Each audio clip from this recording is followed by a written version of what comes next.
Chapter 4. Dreams and Tales.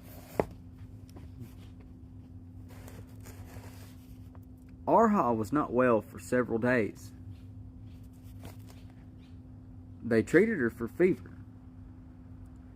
She kept to her bed or sat in the mild autumn sunlight on the porch of the small house and looked up at the western hills. She felt weak and stupid. The same ideas occurred to her again and again. She was ashamed of having fainted. No guard had been set upon the tomb wall, but now she would never dare ask Kossel about that. She did not want to see Kossel at all. Never. It was because she was ashamed of having fainted. Often, in the sunlight, she would plan how she was going to behave next time she went into the dark places under the hill. She thought many times about what kind of death she should command for the next set of prisoners, more elaborate, better suited to the rituals of the empty throne. Each night, in the dark, she woke up screaming, "They aren't dead yet! They are still dying!" She dreamed a great deal. She dreamed that she had to cook food, great cauldrons full of savory porridge, and pour it all out into a hole in the ground. She dreamed that she had to carry a full bowl of water, a deep brass bowl, through the dark to someone who was thirsty. She could never get to this person. She woke, and she herself was thirsty, but she did not go and get a drink. She lay awake, eyes open, in the room without windows.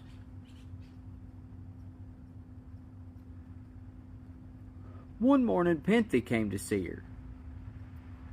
From the porch, Arha saw her approach the small house with a careless, purposeless air, as if she just happened to be wandering that way. If Arha had not spoken, she would not have come up the steps. But Arha was lonely and spoke.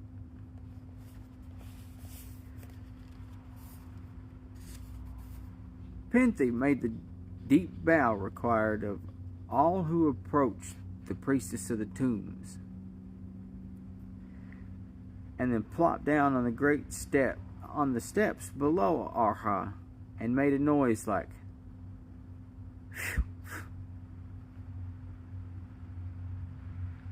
the onomatopoeia on that is PHEW PH exclamation point.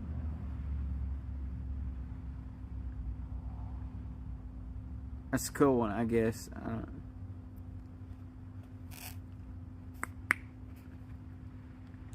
She had gotten quite tall and plump.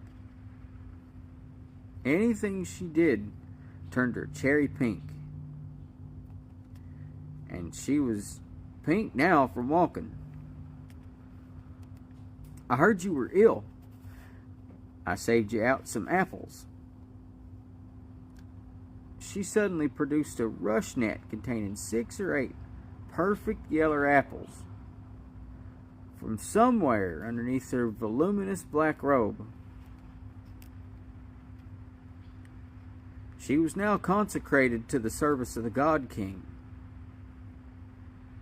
and served in his temple under Kossel. But she wasn't yet a priestess, and still did lessons and chores with the novices. Papa and I sorted the apples this year, and I saved the best ones out.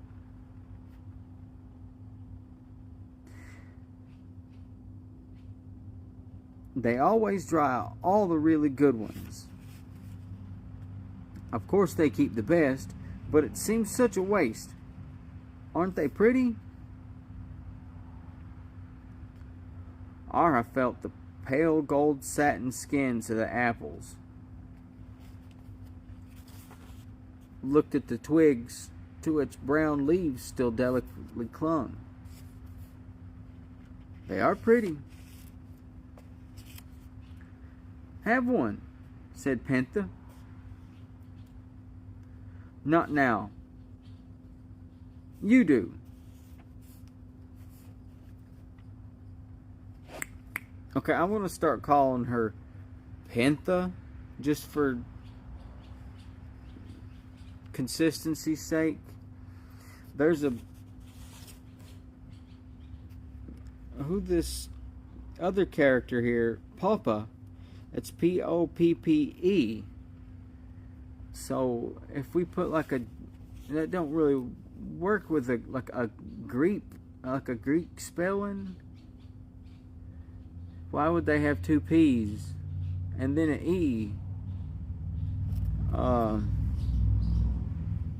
So maybe it's Papa.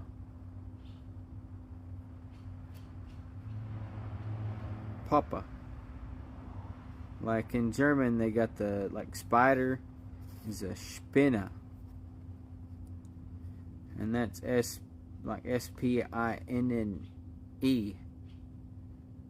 That, or Porsche, the car brand. The E is actually, it's not Porsche, it's Porsche. It's not a silent E in their language over there. So that's what we're going to do. We're going to apply some consistency here with these blonde hair and blue-eyed people on this place. And we're not going to give them like Greeky kinds of sounds. Let's go.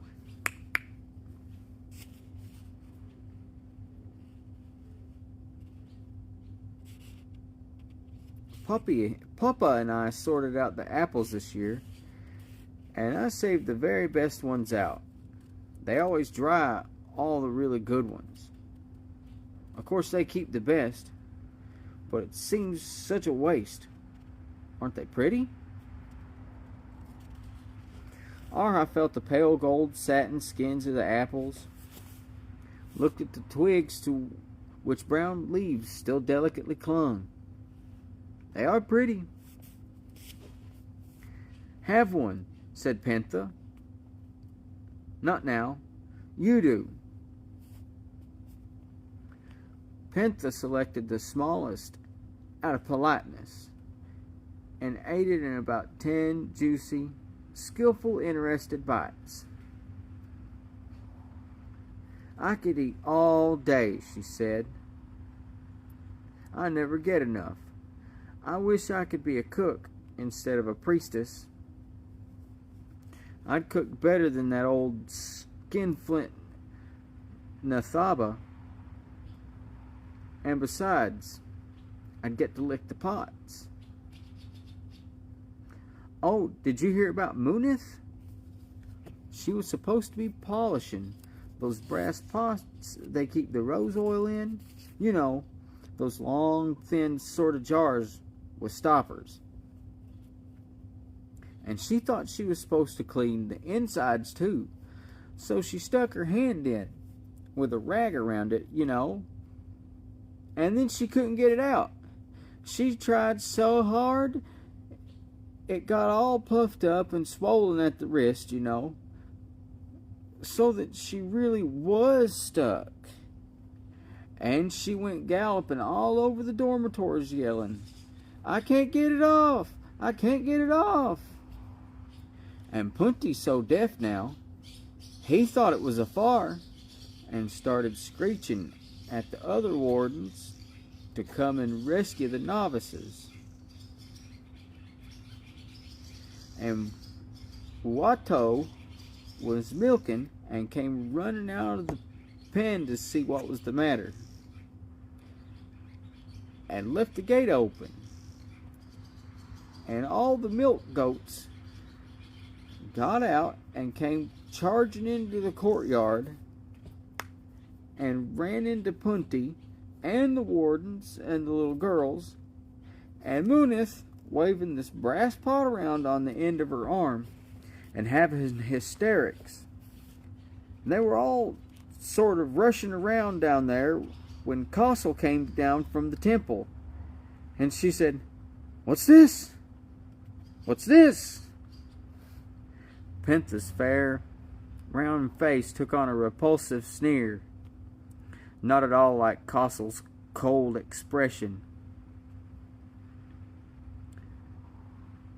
And yet somehow so like Castle that Arha gave a snort of almost terrified laughter. "What's this? What's all this?" Castle said. And then the brown goat butted her. Pintha dissolved in laughter. Tears welled in her eyes. And Munith hit the goat with the pot. Both girls rocked back and forth in spasms of giggling, holding their knees, choking. And Castle turned around and said, "What's this? What's this?" To the goat. The end of the tale was lost in laughter. Pintha finally wiped her eyes and nose, and absent-mindedly started on another apple. The laugh so hard made Arha feel a little shaky. She calmed herself down and after a while asked, "How did you come here, Pintha?" "Oh, I was the sixth girl my mother and father had, and they just couldn't bring up so many and marry 'em all off. So when I was 7, they brought me to the God King's temple and dedicated me. That was in Asala. They had too many novices there, I guess, because pretty soon they sent me on here. Or maybe they thought I'd make a especially good priestess or something. But they were wrong about that." Pintha bit her apple with a cheerful, rueful face. "Would you rather not have been a priestess?" "Would I rather? Of course. I'd rather marry a pig herd and live in a ditch.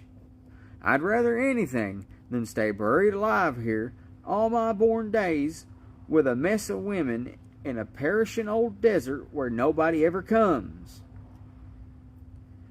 But there's no good wishing about it, because I've been consecrated now and I'm stuck with it. But I do hope that in my next life I'm a dancing girl in Awabath, because I will have earned it." Arha looked down at her with a dark, steady gaze. She did not understand. She felt that she had never seen Pintha before, never looked at her and seen her, round and full of life and juice as one of her golden apples. Beautiful to see. "Doesn't the temple mean anything to you?" she asked, rather harshly. Pintha, always submissive and easily bullied, did not take alarm this time. "Oh, I know your masters are very important to you," she said with an indifference that shocked Arha. "That makes some sense anyhow, because you're their one special servant. You weren't just consecrated, you were specially born. But look at me.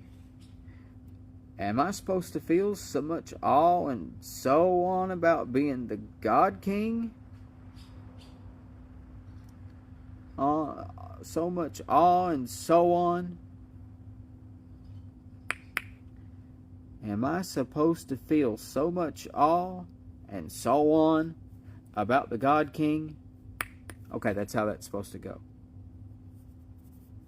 Man, she splices in the phrasing. I like how she's. I think she's intending it to be read aloud, but, or yeah. Because our language, a lot of times people don't put enough marks in there, I think. We don't have enough marks to tell people what to do. But that's nice, sometimes.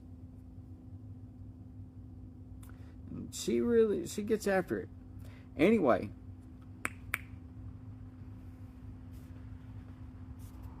But look at me. Am I supposed to feel so much awe and so on about the God King? After all, he's just a man, even if he does live in Awabath, in a palace 10 miles around with gold roofs. He's about 50 years old, and he's bald. You can see in all the statues. And I'll bet you he has to cut his toenails, just like any other man. I know perfectly well that he's a god, too. But what I think is, he'll be much godlier after he's dead.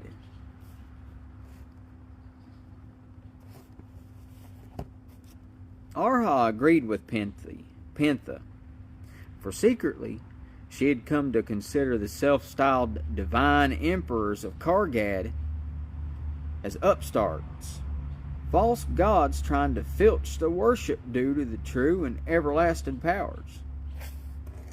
But there was something underneath Pintha's words with which she didn't agree. Something wholly new to her, frightening to her. She had not realized how very different people were, how differently they saw life.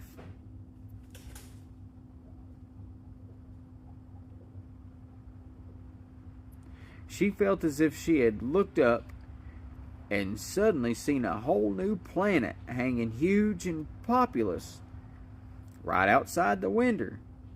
An entirely strange world, one in which the gods did not matter. She was scared by the solidity of Pintha's unfaith.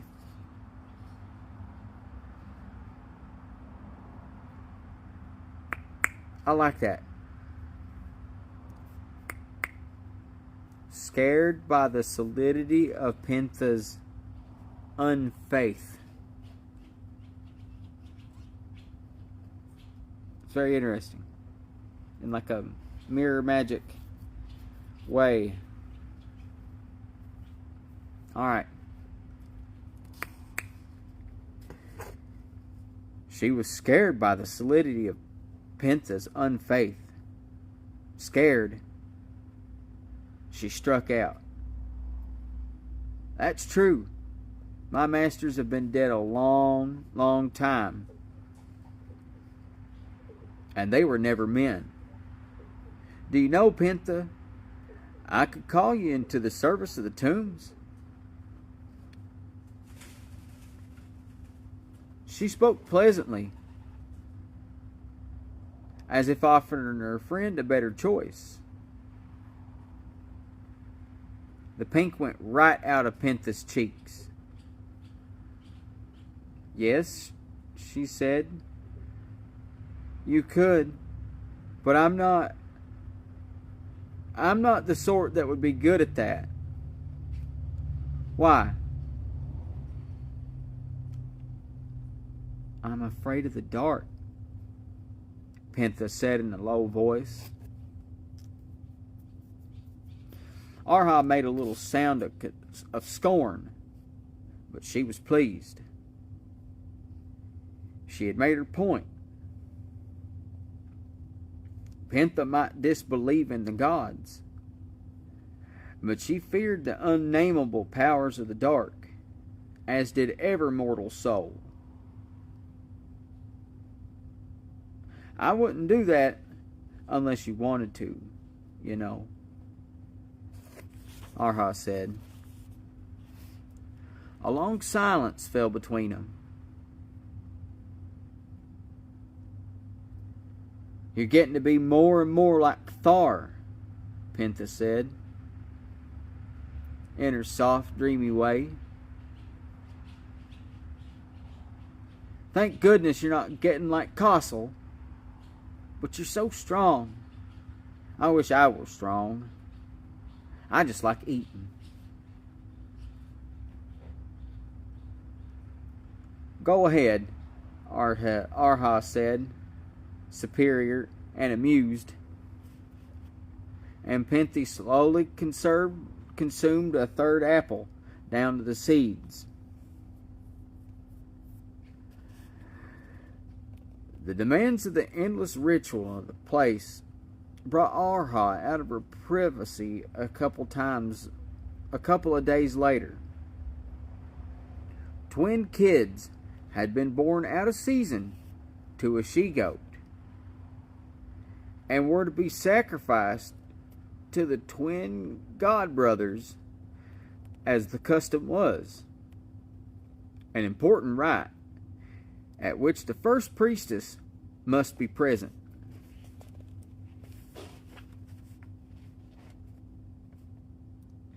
Then it was dark. It was dark in the moon, and the ceremonies of the darkness must be performed before the empty throne.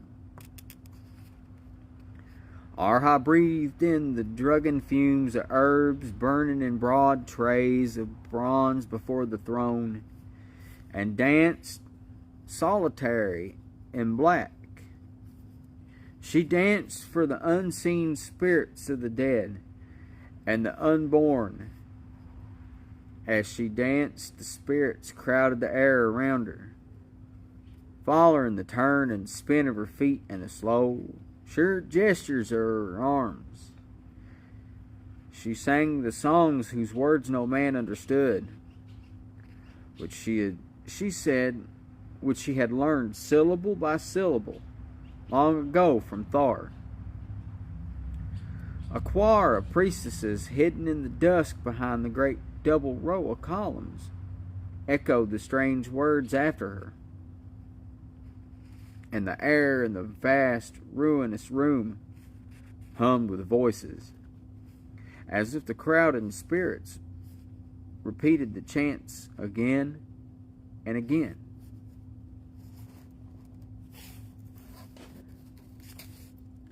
The God King in Alabath sent no more prisoners to the place, and gradually Arha ceased to dream of the three now long since dead and buried in the shallow graves and the great cavern under the tombstones. She summoned up her courage to return to that cavern. She must go back there. The priestess of the tombs must be able to enter her own domain without terror, to know its ways. The first time she entered the trapdoor was hard, yet not so hard as she had feared. She had schooled herself up to it so well, had so determined that she would go alone and keep her nerve, that when she came there, she was almost dismayed to find that there was nothing to be afraid of. Graves might be there, but she could not see them. She could not see anything. It was black. It was silent. And that was all.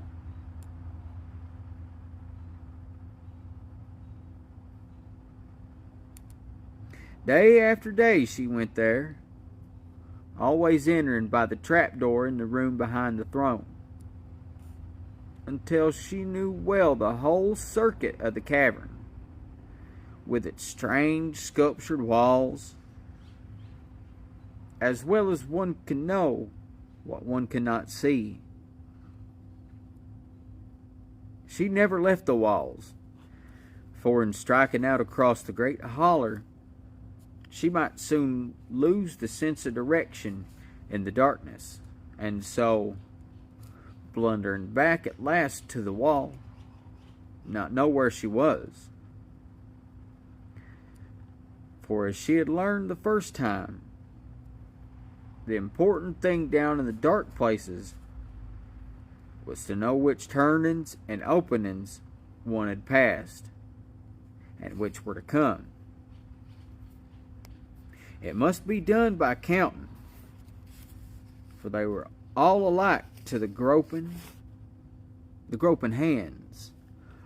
Arha's memory had been well trained, and she found no difficulty to this odd trick of finding one's way by touch and number instead of sight and common sense.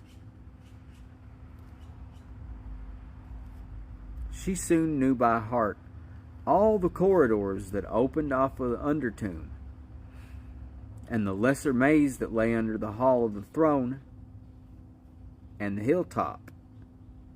But there was one corridor she never entered, the second left of the Red Rock entrance. That one which, if she entered mistaking it for one she knew, she might never find her way out of again. Her longing to enter it, to learn the labyrinth, grew steadily, but she restrained it until she learned all she could about it, above ground. Thar knew little about it, but the names of certain of its rooms, and the list of directions, of turns made and missed, for getting to these rooms.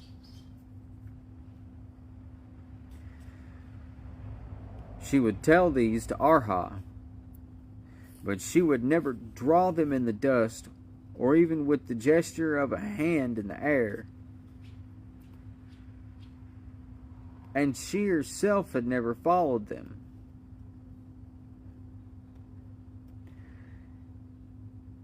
Had never entered the labyrinth. But when Arha asked her, "What is the way from the iron door that stands open to the painted room?" Or, "How does the way run from the room of bones to the tunnel by the river?" then Thar would be silent a little, and then recite the strange directions she had learned long ago.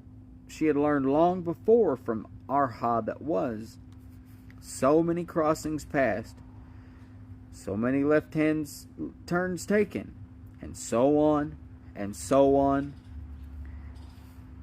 And all these Arha got by heart, as Thar had, often on the first listening.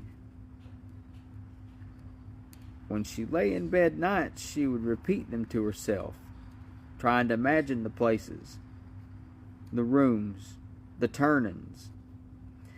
Thar showed Arha the many spy holes that opened into the maze, in every building and temple of the place, and even under rocks out of doors. The spider web of stone-walled tunnels underlay all the place, and even beyond its walls. And there were miles of tunnels down there in the dark. No person there but she, the two high priestesses, and their special servants, the eunuchs, Manan, Uato, and Dubi, knew of the existence of this maze that lay beneath every step they took. There were vague rumors of it among the others. They all knew that there were caves or rooms of some sort under the tombstones. But none of them was very curious about anything to do with the nameless ones and the places sacred to them. Perhaps they felt that the less they knew, the better.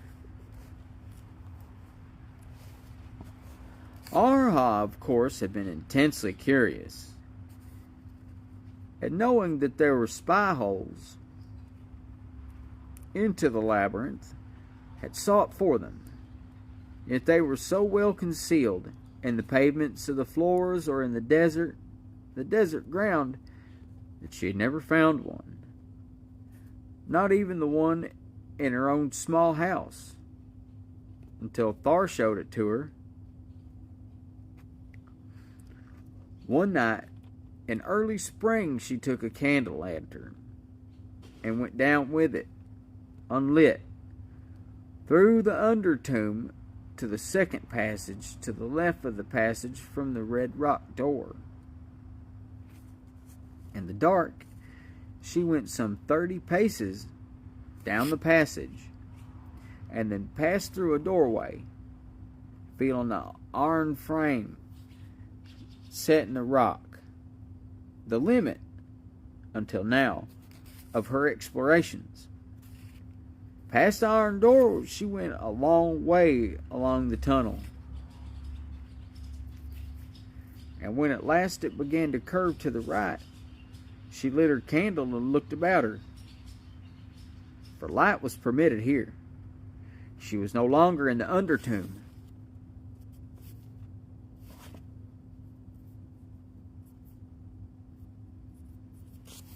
She was in a place less sacred, though perhaps more dreadful. She was in the labyrinth. The raw, blank walls and vault and floor of rock surrounded her in the small sphere of candlelight. The air was dead.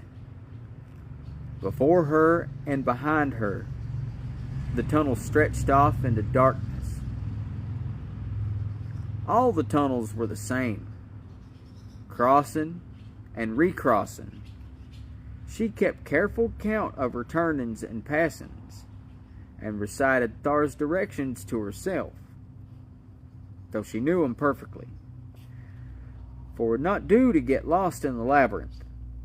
In the undertomb, and the short passages around it, Castle or Thar might find her.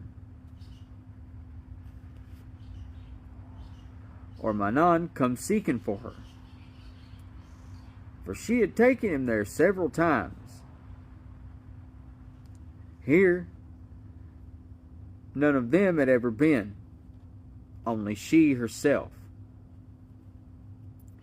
Little good it would do her if they came to the undertomb and called aloud, and she was lost in some spiral and tangle of tunnels, half a mile away. Spiral and tangle of tunnels, half a mile away. Spiral and tangle of tunnels. I like that. Spiral and tangle of tunnels. Is there something wrong with my brain, kids?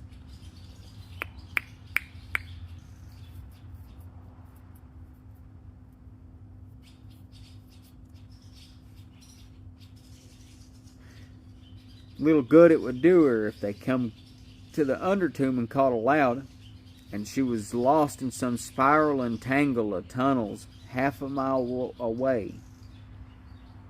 She imagined how she might hear the echo of voices calling her, echoing down every corridor, and she would try to come to them, but lost would only become farther lost. So vividly did she imagine this that she stopped, thinking she heard a distant voice calling, but there was nothing, and she would not get lost. She was very careful, and this was her place, her own domain. The powers of the dark, the nameless ones, would guide her steps here, just as they would lead astray any other mortal who dared enter the labyrinth of the tombs. She did not go far into it that first time, but far enough that the strange, bitter, yet pleasurable certainty of her utter solitude and independence there grew strong in her. and led her back and back again.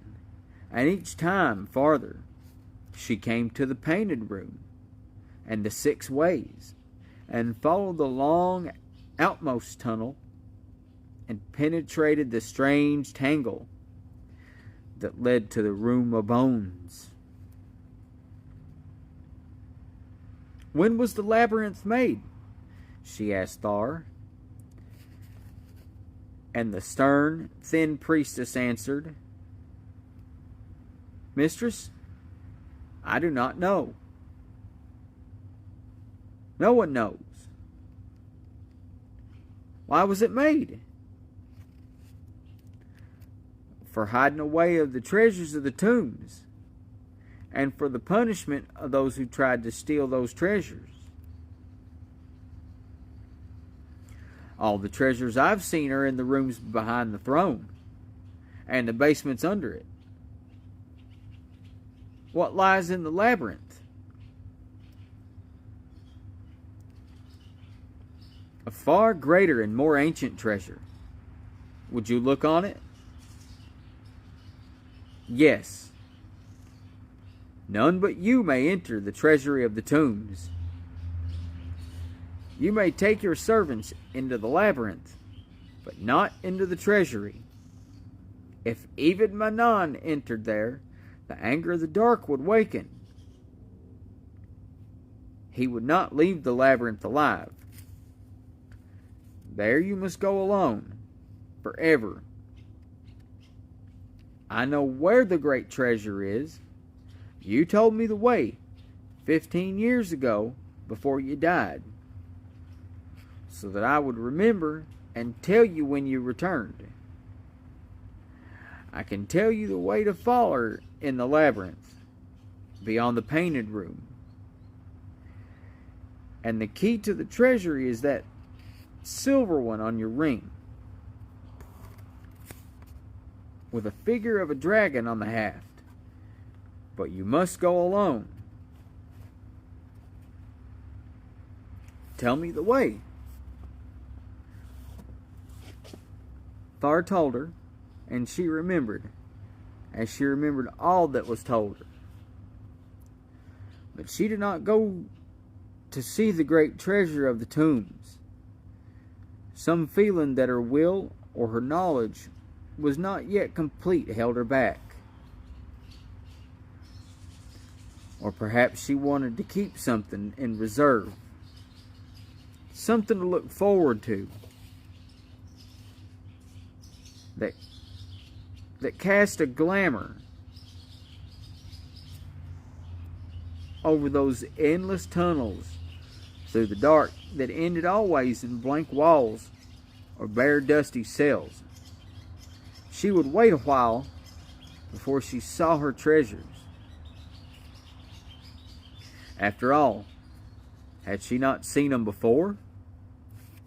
It still made her feel strange when Thar and Kossel spoke to her of things she had seen or said before she died.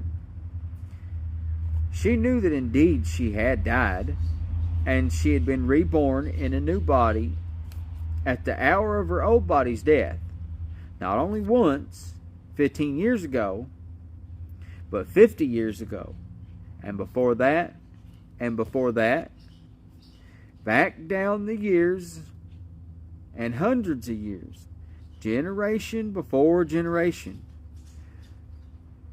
to the very beginning of years when the labyrinth was dug and the stones were raised, and the first priestess of the Nameless Ones lived in this place and danced before the empty throne. They were all one, all those lives and hers. She was the first priestess. All human beings were forever reborn, but only she, Arha, was reborn forever as herself. 100 times she had learned the ways and turnings of the labyrinth and come to the hidden room at last. Sometimes she thought she remembered. The dark places under the hill were so familiar to her, as if they were not only her domain, but her home. When she breathed in the drug fumes to dance at dark of the moon, her head grew light and her body was no longer hers. And then she danced across the centuries, barefoot in black robes, and knew that the dance had never ceased. Yet it was always strange when Thar said, "You told me before you died." Once she asked, "Who were those men that came to rob the tombs? Did he ever do so?" The idea of robbers had struck her as exciting, but improbable. How would they come secretly to the place? Pilgrims were very few, fewer even than prisoners. Now and then, new novices or slaves were sent from lesser temples of the Four Lands, or a small group came to bring some offering of gold or rare incense to one of the temples, and that was all. Nobody came by chance, or to buy and sell, or to sightsee, or to steal. Nobody came but under orders. Arha did not even know how far it was to the nearest town, 20 miles or more. And the nearest town was a small one. The place was guarded and defended by emptiness, by solitude. Anybody crossing the desert that surrounded it, she thought, would have as much chance of going unseen as a black sheep in a snowfield. She was with Thar and Castle, with whom much of her time was spent now that when she was not in the small house or alone under the hill. It was a stormy, cold night in April. They sat by a tiny fire, a sage, on the hearth in the room beside the God King's temple. Castle's room. Outside the doorway, in the hall, Manon and Doobie played a game of sticks and counters, tossing a bundle of sticks and catching as many as possible on the back of the hand.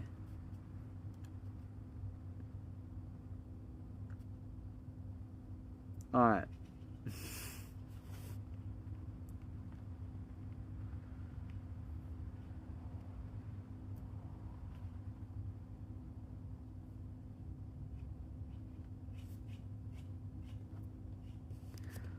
Alright.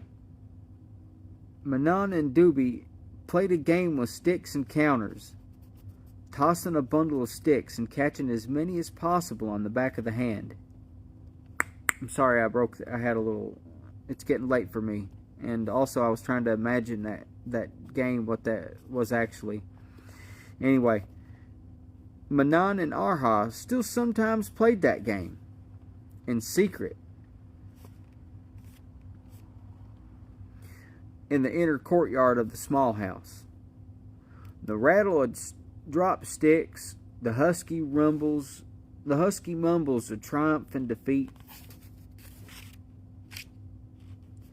The small crackle of the fire were the only sounds when the three priestesses fell silent. All around beyond the walls reached the profound silence of the desert night. From time to time came the patter of a sparse, hard shower of rain. Many came to rob the tombs long ago, But none ever did so, said Thar. Taciturn as she was, she liked now and then to tell a story, and often did so as part of Arha's instruction.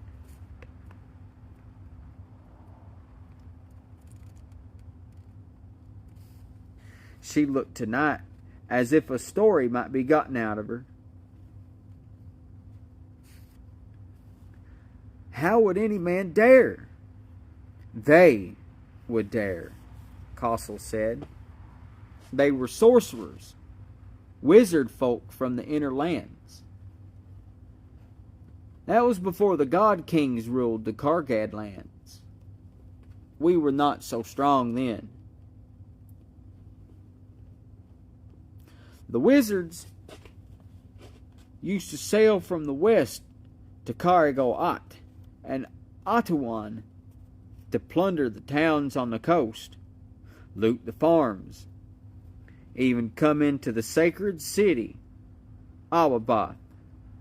They came to kill dragons, they said, but they stayed to rob towns and temples. And their great heroes would come among us to test their swords, Thard said, and work their ungodly spells. One of them, a mighty sorcerer and dragon lord, the greatest of them all, came to grief here. It was long ago, very long ago, but the tale is still remembered, and not only in this place. The sorcerer was named Erith Akba, and he was both king and wizard in the west. He came to our lands, and in Awabath he joined with certain Kargish rebel lords, and fought for the rule of the city with the high priest of the inmost temple of the twin gods. Long they fought. The man's sorcery against the lightning of the gods. And the temple was destroyed around him. At last the high priest broke the sorcerer's witching staff.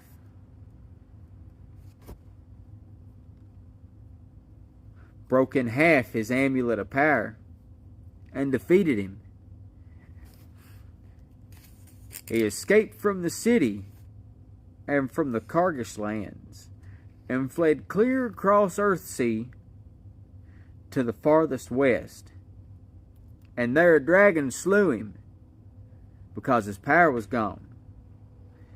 And since that day the power and might of the inner lands has never waned. Oh, no. Has ever waned.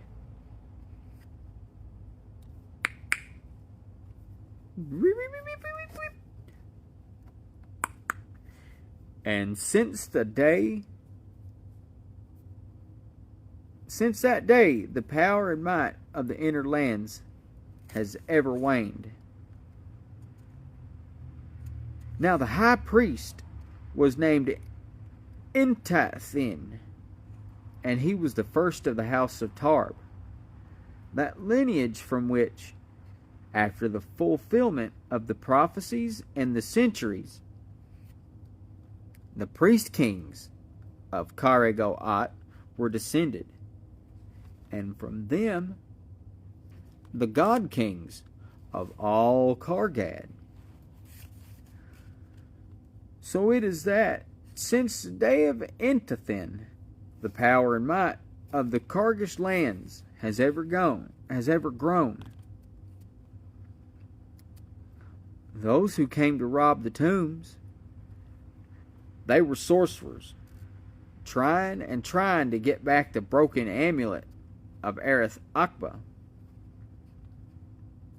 But it is still here, where the high priest put it for safekeeping, and so are their bones. Thar pointed at the ground under her feet. Half of it is here, Kossel said,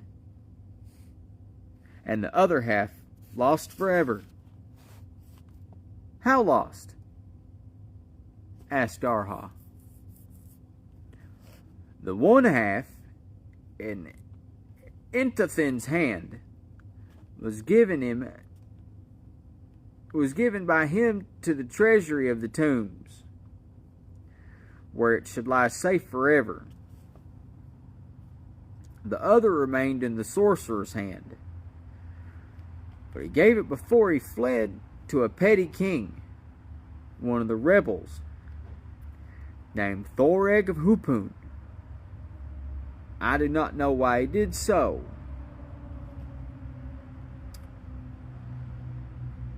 To cause strife, to make Thoreg proud, Kossel said. And so it did.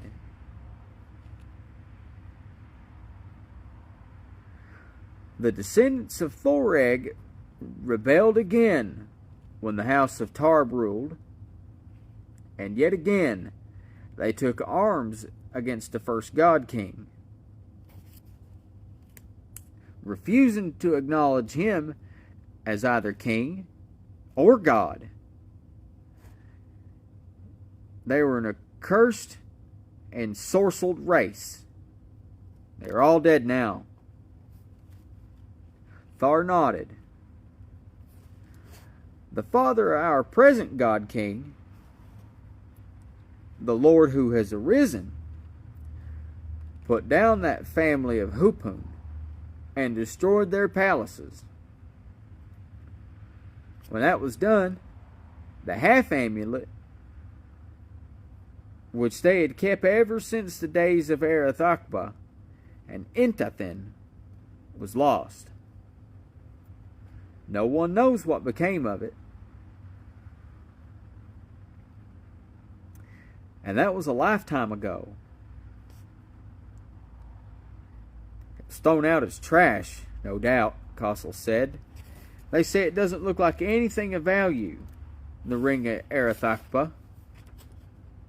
A curse upon it, and all the things of the wizard folk. Kossel spat into the fire. Have you seen the half that is here? Arha asked of Thar. The thin woman shook her head. It is in the treasury, that treasury to which none may come but the one priestess.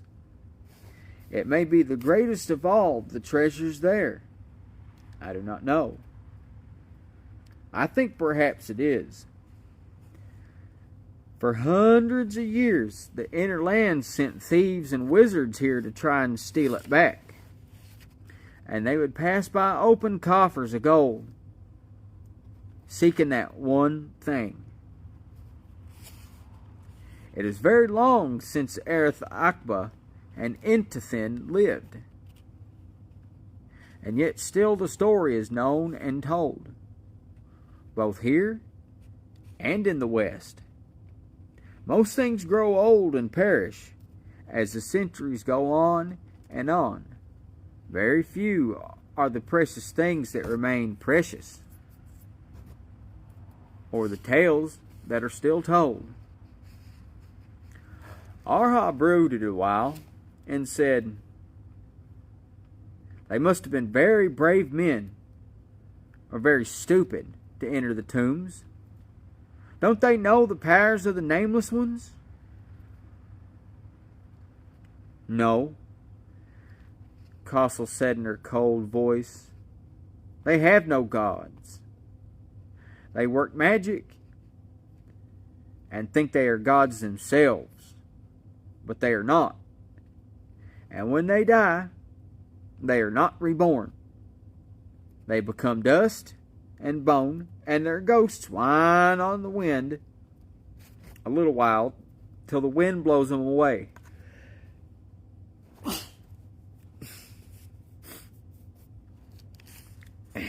Excuse me. Sawdust. They do not have immortal souls. But what is this magic they work? Arha asked, enthralled. She did not remember having said once that she would have turned away and refused to look at the ships from the inner lands. How do they do it? What does it do? Tricks, deceptions, jugglery, Kossel said. Somewhat more, said Thar. If the tales be true even in part, the wizards of the West can raise and still the winds, and make them blow whither they will. On that all agree, and tell the same tale. That is why they are great sailors. They can put the wind of magic in their sails, and go where they will, and hush the storms at sea. And it is said that they can make light at will, and darkness, and change rocks to diamonds, and lead to gold. That they can build a great palace, or a whole city in one instant, at least in seeming. That they can turn themselves into bears, or fish, or dragons, just as they please. I do not believe all that, said Kossel. That they are dangerous, subtle with trickery, slippery as eels, yes. But they say that if you take his wooden staff away from a sorcerer, he has no power left. Probably there are evil runes written on the staff. Thar shook her head again. They carry a staff indeed, but is only a tool for the power they bear within them. But how do they get the power? Arha asked. Where does it come from? Lies, Kossel said. Words, said Thar. So I was told by one who once had watched a great sorcerer of the inland lands. A mage, as they are called. They had taken him prisoner, raiding to the west. He showed him a trick. He showed him a stick of dry wood, and spoke a word to it. And lo, it blossomed. And he spoke another word, and lo, it bore red apples. And he spoke one more. He spoke one word more, and stick, blossoms, apples, and all vanished. And with them the sorcerer. With one word he had gone as a rainbow goes, like a wink, without a trace. And they never found him on that isle. Was that mere jugglery? It's easy to fool fools, Kossel said. Thar said no more, avoiding argument. But Arha was loath to have the subject dropped. What do the wizard folk look like? She asked. Are they truly black all over, with white eyes? They are black and vile. I've never seen one, Kossel said with satisfaction. Shifting her heavy bulk on the low stool and spreading her hands to the fire. May the twin gods keep them afar, Thar muttered. They will never come here again, said Kossel, and the fire sputtered, and the rain spattered on the roof. And outside the gloomy doorway, Manon cried shrilly, Aha! A half for me! A half! Alright, guys. That's that. That's number 4. Thank you. Thank you so much.